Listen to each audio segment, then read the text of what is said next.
lẽ cả nãy rùa sáng này viêm mình đôi khi chẳng óc tê vì sai từ lứaประเภท ក្រុមហ៊ុន ណា vì sai từ lứa ประเภท ក្រុមហ៊ុន sai từ lứa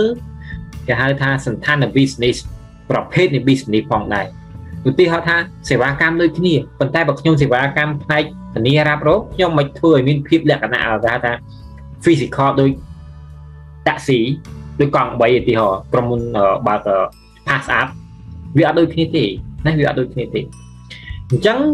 ខ្ញុំឧទាហរណ៍មួយឲ្យឃើញកាន់តែច្បាស់ពាក់ព័ន្ធជាមួយនឹងក្រុមហ៊ុន pass up ចុះគឺជាសេវាកម្មអង្គភាពដល់សេវាកម្មហេតុអីបើអ្នកទាំងអស់គ្នាជា pass up ហើយហេតុអីបើអ្នកទាំងអស់គ្នាស្គាល់ pass up ការធ្វើឲ្យយើងស្គាល់ pass up អ្នកទាំងអស់គ្នាគាត់ឃើញគេធ្វើពាណិជ្ជកម្មណាព្រោះយើងរៀន marketing គឺជារៀនអំពីវិធីសាស្ត្រដើម្បីធ្វើឲ្យគេស្គាល់នៅអ្វីដែលយើងមានដើម្បីយើងលក់ឬក៏ផ្ដល់សេវាកម្មរបស់យើងទៅឲ្យខាងគេអញ្ចឹងការធ្វើឲ្យមានភាពជាលក្ខណៈរូបសាស្ត្រគឺធ្វើឲ្យយើងតាក់ទាញធ្វើឲ្យយើងស្គាល់ថាអូជាភាសាស្រួលអូខេជាភាសាស្រួលធ្វើមិនបានជាភាសាហើយបើសិនជាចង់ជាភាសាផ្ទាល់តែអីបើសិនជាចង់ជាភាសាផ្ទាល់តែ download app ភាសាណាអូខេ download app ភាសាប៉ុន្តែសួរថា pass up មួយចំនួនរាល់ថ្ងៃគាត់មាន app เป็นអីទេគាត់តែទិញមករត់ហ្មងអាហ្នឹងរឿងផ្សេងណាកុំអានេះវារឿងក្រូចខ្នងបាទអញ្ចឹងបើសិនជាលក្ខណៈអាជីវកម្មបែប insurance ថាតើធ្វើម៉េចដើម្បីឲ្យគេជឿថាធ្វើម៉េចឲ្យគេមកទិញ insurance របស់យើងដល់ធ្វើម៉េចដើម្បីឲ្យគេមកទទួលសេវាកម្មរបស់យើងត្រូវមានរូបភាពយើងត្រូវមានអំណះអំណាងយើងត្រូវមានផ្លូវច្បាប់យើងត្រូវមានកុងត្រាអូខេហើយធ្វើម៉េចដើម្បីគេទិញឲ្យគេមកទិញយើងឲ្យគេមកចូលមកសួរយើងទៅតាក់ទងគេទៅតាក់ទងមកយើងអូលក្ខណៈរូបសាស្ត្រទី1គឺការប្រើប្រាស់មនុស្សការប្រើប្រាស់មនុស្សការប្រើប្រាស់មនុស្សប្រកបដោយក្រមសីលធម៌មនុស្សប្រកបដោយវិជ្ជាជីវៈខ្ញុំនិយាយថាមនុស្សប្រកបដោយវិជ្ជាជីវៈមានន័យថាបើសិនជាគាត់អ្នកដើរលក់ insurance គឺគាត់ត្រូវតែ logic មានន័យថាគាត់ត្រូវតែក្នុងនាមគាត់ជាអ្នកលក់ក្នុងនាមគាត់ជាអ្នកនៅអតិថិជនក្នុងនាមគាត់ជាអ្នកលក់ insurance ដល់អតិថិជនអូខេការលក់ insurance ទៅឲ្យអតិថិជនធ្វើមិនបានលក់ដាច់ដើម្បីលក់អតិថិជនដាច់តលតែនិយាយអំពីចំណុចរសើបអូខេចំណុចរសើបបានមកពីណាចំណុចរសើបគឺបានមកពីការនិយាយឆអតិថិជនការនិយាយណាទៅកាន់អតិថិជនដើម្បីឲ្យចេញភាពពិតផ្ទាល់ខ្លួនរបស់អតិថិជនឲ្យកប់បញ្ចេញមកមានន័យថា persuasion ភាសាអង់គ្លេសណា persuasion មានន័យថាវិធីសាស្ត្រនៃការតាក់ទាញវិធីសាស្ត្រនៃការតងគេឲ្យជឿយើងអូខេបាទហើយទាំងអស់ហ្នឹងវាមានកម្រិតរូបសាស្ត្រទាំងអស់ហ្នឹងវាមានគេចង់និយាយថាចង់បានរូបសាស្ត្រប្រភេទអីគឺត្រូវតែគិតឲ្យដល់អំពីសន្តានអាជីវកម្មរបស់យើង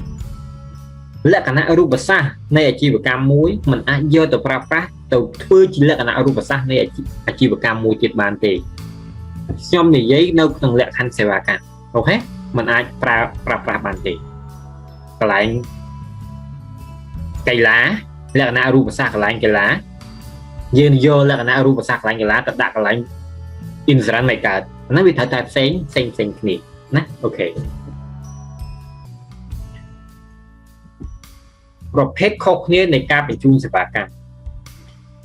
ពាក់ព័ន្ធជាមួយនឹង service delivery គឺវាត្រូវតែផ្សេងគ្នាណាមិនមែនគ្រប់អាជីវកម្មទាំងអស់សុទ្ធតែមានភាពចម្រុះនៃការបង្កើតរូបសាស្ត្រដូចគ្នាអូខេនិងទំនាក់ទំនងដោយផ្ទាល់ដូចគ្នានោះទេអូខេគឺមិនដូចគ្នាទេ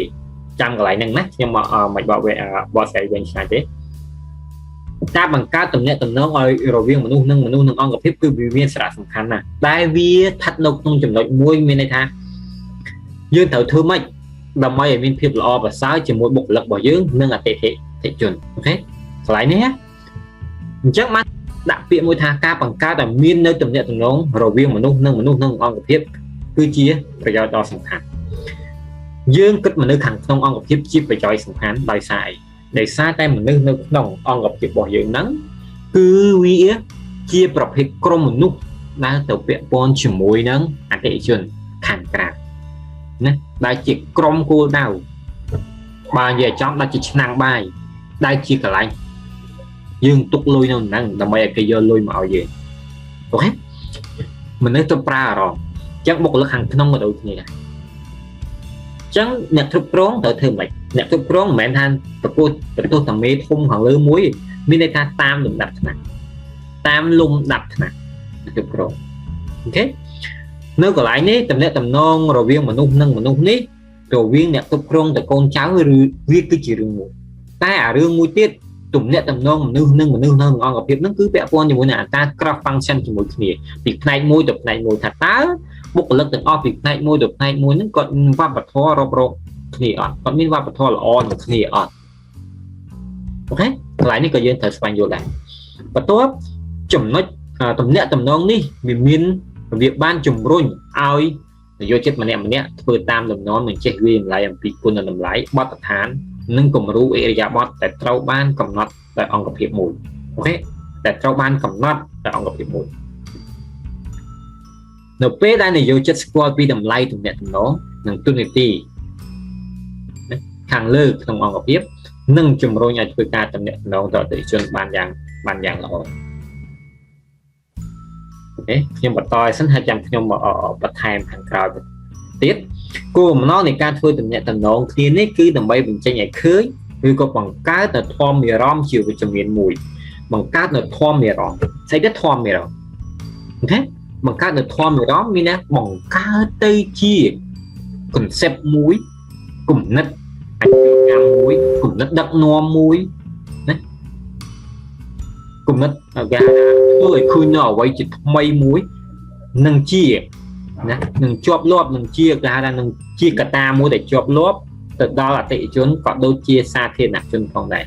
miền đây tha ca cả ta chọp lốp cũng chẳng vậy là trẻ ca na dương miền chủng như chủng nhật nó từ dương thưa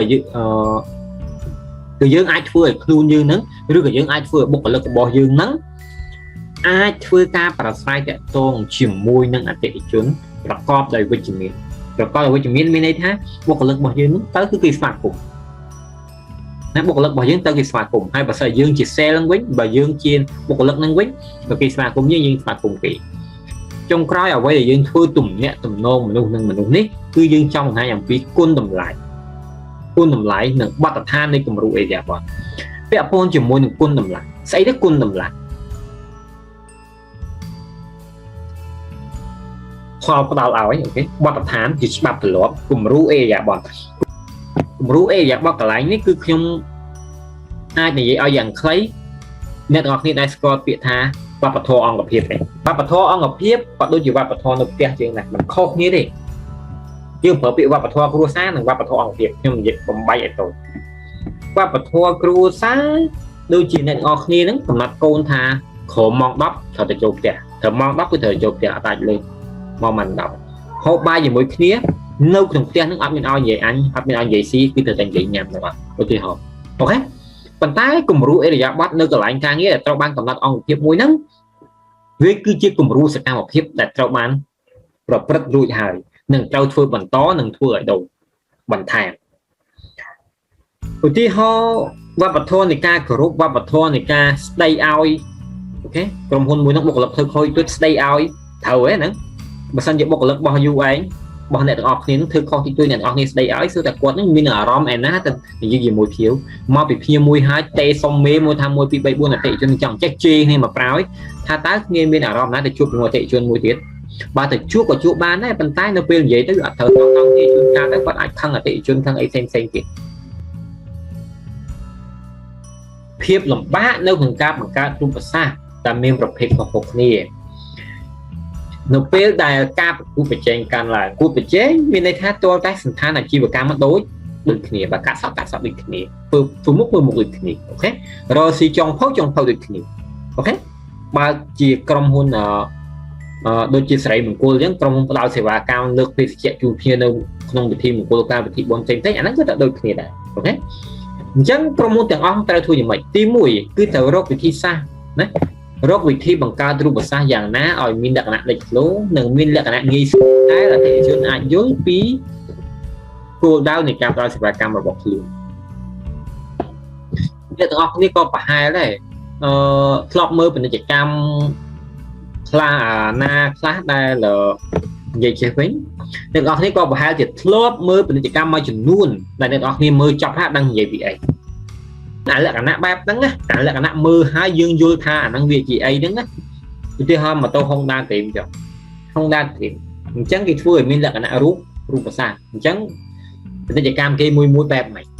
ណាពាណិជ្ជកម្មគេមួយបែបម៉េចវាធ្វើឲ្យពាក់ព័ន្ធជាមួយនឹង Dream ហ្នឹងតែម្ដងណា Dream តែម្ដងទី2គឺការបង្កើតធម៌អារម្មណ៍ទៅតាមគំនិតចង់បានរបស់អតិថិជនទើបមានភាពតាក់ទាញខ្លាំងហើយការកាត់ចំណាយទីផ្សារកាន់តែប្រសើរបន្ទាប់ពីយើងសិក្សាអំពីការប្រកួតប្រជែងណាបន្ទាប់ពីយើងសិក្សាអំពីការប្រកួតប្រជែងពីក្រុមហ៊ុនឬក៏ពីគូប្រកួតប្រជែងរបស់យើងដែលមានស្ថានភាពកម្មដូចគ្នាឬក៏ប្រហាក់ប្រហែលគ្នានោះគឺយើងបានដឹងរួចមកហើយថាអ្វីដែលយើងត្រូវធ្វើឲ្យអតិថិជនបានដឹងឲ្យអតិថិជនបានឃើញឲ្យអតិថិជនចាប់អារម្មណ៍និងយល់ទៅតាមគំរូ AID VA អបមកនៅពេលដែលយើងដឹងអំពីអ្វីដែលយើងត្រូវធ្វើលេចធ្លោយើងក៏អាចដឹងដែរថាធ្វើម៉េចដើម្បីឲ្យត្រូវជាមួយនឹងអតិថិជនចង់បង្កើតធម៌អារម្មណ៍មានបង្កើតគំនិតអាជីវកម្មបង្កើតគំនិត business មួយបង្កើតគំនិតទីផ្សារមួយបង្កើតគំនិតផ្សព្វផ្សាយមួយអូខេអ្វីដែលយើងចង់ធ្វើឲ្យគេដឹងអ្វីដែលយើងចង់ធ្វើឲ្យគេដឹងឧទាហរណ៍ថាហាងយើងខ្ញុំមានប្រមាណកញ្ចប់សេវាកម្មមាន3កញ្ចប់សេវាកម្មអញ្ចឹង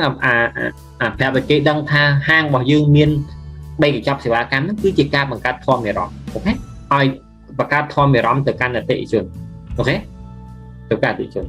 ណាកាលណាយើងធ្វើឲ្យមានធម៌អារម្មណ៍បែបហ្នឹង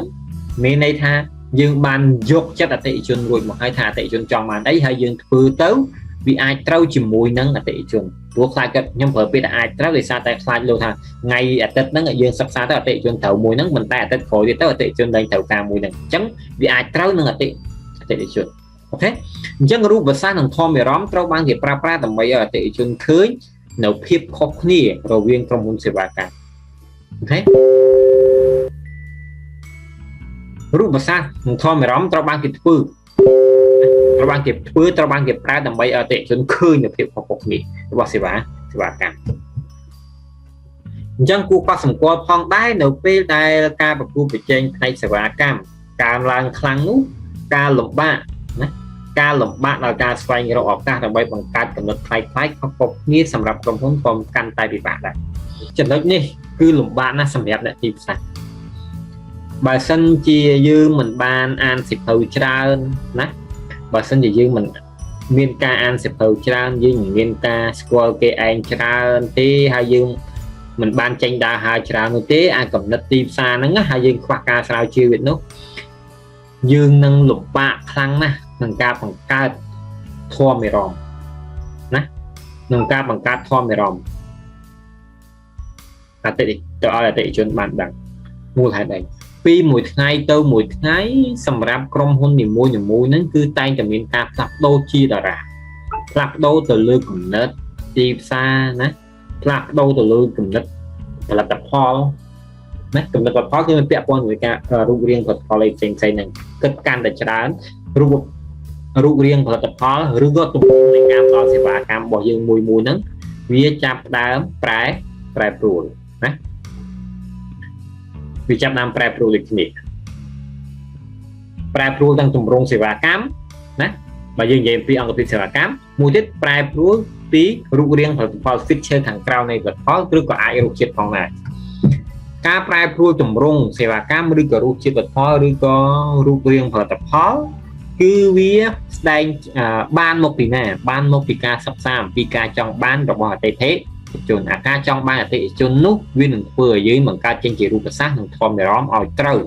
អូខេឲ្យត្រូវប៉ុន្តែអ្វីទាំងអស់ហ្នឹងគឺវាមានភាពលំបាកទាល់តែធ្វើការស្រាវជ្រាវនិងស្វែងយល់នឹងការបង្កើតគិតគូរបានល្អិតទើបយើងអាចយកឈ្នះដៃគូប្រកួតប្រជែងរបស់យើងបានការឆ្លើយតបរបស់ឯកតជនចំពោះការបង្កើតរូបសាស្ត្រទី1ពាក់ព័ន្ធជាមួយនឹងការសិក្សាអំពីបរិយាកាសចិត្តសាស្ត្រដែលវាជារឿងពិបាកបំផុតចិត្តសាស្ត្រធ្វើម៉េចឲ្យគេជឿ មែនទេចិត្តសាស្ត្ររបស់អ្នកទិញចិត្តសាស្ត្ររបស់អតិថិជនសួរថាយើងគួរតែបង្កើតរូបភាពបែបណាដើម្បីឲ្យគេជឿអូខេសួរថាយើងគួរតែបង្កើតរូបភាពបែបណាយើងគួរតែបង្កើតសម្លេងបែបណាគួរតែបង្កើតកម្មវិធី marketing បែបណាដើម្បីឲ្យគេជឿណាគេជឿយើងព្រោះសេវាកម្មគឺអត់មានរូបទេដូចអ្នកទាំងអស់គ្នាដឹងហើយគឺវាមានភាពអរូបីប៉ុន្តែដើម្បីធ្វើគេជឿមួយថាតើវាគឺជារឿងដែលងាយស្រួលអត់ណាថាតើវាគឺជារឿងដែលងាយស្រួលដែរទេខ្ញុំគិតថាវាមិនមែនជារឿងដែលងាយស្រួលទេណាមិនមែនជារឿងដែលងាយស្រួលទេសម្រាប់ឲ្យអតិថិជនឆាប់ជឿយើងគំនិតផ្នែកចិត្តវិទ្យាខាងបរិយាកាសដែលបង្ហាញជាទម្រង់ដូចខាងក្រៅណាអូខេអញ្ចឹងគំនិតផ្នែកចិត្តវិទ្យាខាងបរិយាកាសដែលបង្ហាញជាទម្រង់គំរូដូចខាងក្រៅអូខេអញ្ចឹងលក្ខណៈរូបសាស្ត្រ physical characteristic ណាលក្ខណៈជាទម្រង់លក្ខណៈរូបសាស្ត្រហ្នឹងគឺបង្ហាញទីមួយជាបែបលក្ខណៈគេថា intervening មានការធ្វើអន្តរាគមន៍ទី2គឺ cognitive មានន័យថាការយល់ដឹងទី3គឺ affective ទី4គឺការឆ្លើយតបការធ្វើអន្តរាគមន៍លឿនការធ្វើអន្តរាគមន៍មិនមែនទៅដល់យកទៅហ៊ានយកប៉ូលីសយក PM ទៅអន្តរាគមន៍មិនមែនទេការធ្វើអន្តរាគមន៍ហ្នឹងមានន័យថា intervention របស់យើងហ្នឹងគឺយើងបានប្រឡូកទៅក្នុងទីផ្សារធ្វើអីខ្លះយើងបានចុះទៅដល់ទីផ្សារធ្វើអីខ្លះយើងបានធ្វើសកម្មភាពទីផ្សារអីខ្លះដើម្បីធ្វើឲ្យគេនឹងវាកាន់តែមានភាពជឿជាក់លើយើងបន្ទាប់ពីយើងធ្វើហ្នឹងយើងបានទទួលអត្ថផលអីគេគឺដើម្បីឲ្យគេដឹងដើម្បីឲ្យមានការយល់ដឹងអំពីអីយល់ដឹងអំពីអ្វីដែលយើងត្រូវមានយល់ដឹងអំពីយើងត្រូវផ្ដល់ហើយអ្វីយើងត្រូវផ្ដល់អ្វីយើងត្រូវមានហ្នឹងទោះថាធ្វើទៅអីគឺធ្វើដើម្បីឲ្យមានឥទ្ធិពលកាលណាឲ្យគេដឹងអាចចំណុចរសើបរបស់យើងទាំងប្រមាណហ្នឹងណាចំណុចដែលយើងសន្យាជាមួយអតិថិជនទាំងអស់ហ្នឹងវានឹងមានឥទ្ធិពលទៅលើអ្នកទិញប្រាប់ថាកន្លែងរបស់ខ្ញុំឧទាហរណ៍ណាកន្លែងរបស់ខ្ញុំនេះលាងរថយន្តស្អាតណាស់អញ្ចឹងអាពាក្យថាលាងរថយន្តស្អាតហ្នឹងដោយសារឧបករណ៍ទំនើបណាលាងតែ15នាទីស្អាតចេះប្រើទឹកសាប៊ូអីផ្សេងស្អាតទាំងអស់អញ្ចឹងកាលណាដែលយើងនិយាយបែបហ្នឹងហើយវាមានឥទ្ធិពលដល់អតិថិជនថាខ្ញុំនឹងទៅលាងឡាននៅទីនោះខ្ញុំនឹងទៅកាត់សក់ទីនោះព្រោះមានជាងដែលមានជំនាញពិតប្រាកដម៉ាស៊ីនត្រជាក់តម្លៃថោកសមរម្យ$3ឧទាហរណ៍អញ្ចឹងនៅពេលដែលអតិថិជនទៅកាត់សក់នៅកន្លែងហ្នឹងនៅពេលដែលអតិថិជនទៅលាងឡាននៅកន្លែងហ្នឹងវាគឺជា response វាជាការ response មួយអូខេជាការឆ្លើយតបទៅនឹងអ្វីដែលយើងបានធ្វើអន្តរាគមន៍បាទបន្ទាប់មកទៀតទាំងអស់មកចុងក្រោយមកទៀតគឺវាបង្ហាញអំពីអេរិយាបថឬក៏បំណងនៃអេរិយាបថឬក៏បំណងនៃអេរិយាបថហ្នឹងកាលណាគាត់ឆ្លើយតបទៅនឹងអ្វីដែលយើងមានអេរិយាបថរបស់គាត់គឺយ៉ាងម៉េចយើងនឹងបានសិក្សាអំពីបំណងយើងនឹងបានសិក្សាអំពីប្រភេទអូគាត់គឺជាមនុស្សប្រភេទបែបនេះអតិថិជនត្រូវការបែបនេះអូខេត្រូវការបែបនេះបែបនោះហ្នឹងវាគឺជាអេរិយាបថរបស់អ្នកទិញយើងនិយាយមួយម៉ាត់ឲ្យខ្លីជាអេរិយាបថរបស់អ្នកទិញឬក៏អ្នកមកទទួលសេវាកម្មរបស់យើងហ្នឹងយើងនឹងបានយល់ដឹងអំពីថាតើគាត់ត្រូវធ្វើអញ្ចេះបានគាត់ពេញចិត្តត្រូវធ្វើអញ្ចេះបានគាត់ពេញចិត្តអូខេកន្លែងហ្នឹងគឺជាអេរិយាបថនិងបំណងនៃអេរិយាបថ